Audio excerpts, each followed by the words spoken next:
ঝুলছে নোটিশ, নেই তেল। রাজধানীর অনেক পাম্পে সরবরাহের ঘাটতি দাবি করে বন্ধ রেখেছে তেল বিক্রি। অকটেন ছিল যতক্ষণ আমরা সবাইকে দিছি লিমিটের মধ্যে, শেষ হয়ে গেছে, এখন গাড়ি আনতে গেছে। এখন তো যেই চাহিদা ওই অনুযায়ী তো তেল তো পাচ্ছি না আমরা।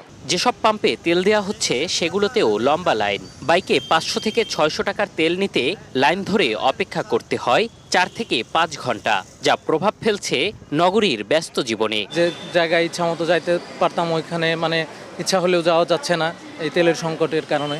আমি 2.5 ঘন্টা এখানে দাঁড়িয়েছিলাম, এতে আমার অফিসের ক্ষতি হয়েছে। যে সিরিয়ালটা এটা আমার জন্য খুবই কষ্টকর হয়ে গেছে আর কি। অলমোস্ট 6 ঘন্টা আমরা এই লাইনে দাঁড়াইছিলাম। সরকারের নানা পদক্ষেপের পরও গ্রাহকরা বলছেন কমেনি ভোগান্তি, উল্টো আরও বেড়েছে। ইরান নাকি তেল দিচ্ছে, তারপরও কেন বাংলাদেশের সমস্যা?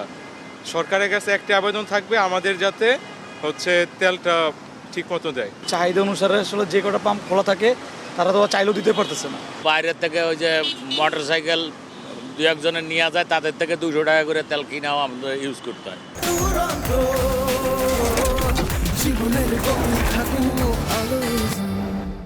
একই চিত্র রাজধানীর বাইরেও। লম্বা লাইন আর দীর্ঘ অপেক্ষার পর মিলছে তেল, তবে ক্ষোভের শেষ নেই তেল নিতে আসা মানুষের। আমি 6:30টায় কাজের মোড়ে সিরিয়ালে ছিলাম, তো এখানে আসতে আমার 5.5 ঘন্টা লাগলো, এখনো তেল পাইনি। তেল যাচ্ছে কদ্দুর আল্লাহ মাহবুদ জানে, গ্রামগঞ্জের ভিতরে তেল লিয়ে চলে যাচ্ছে, আমরা তেল পাচ্ছি না।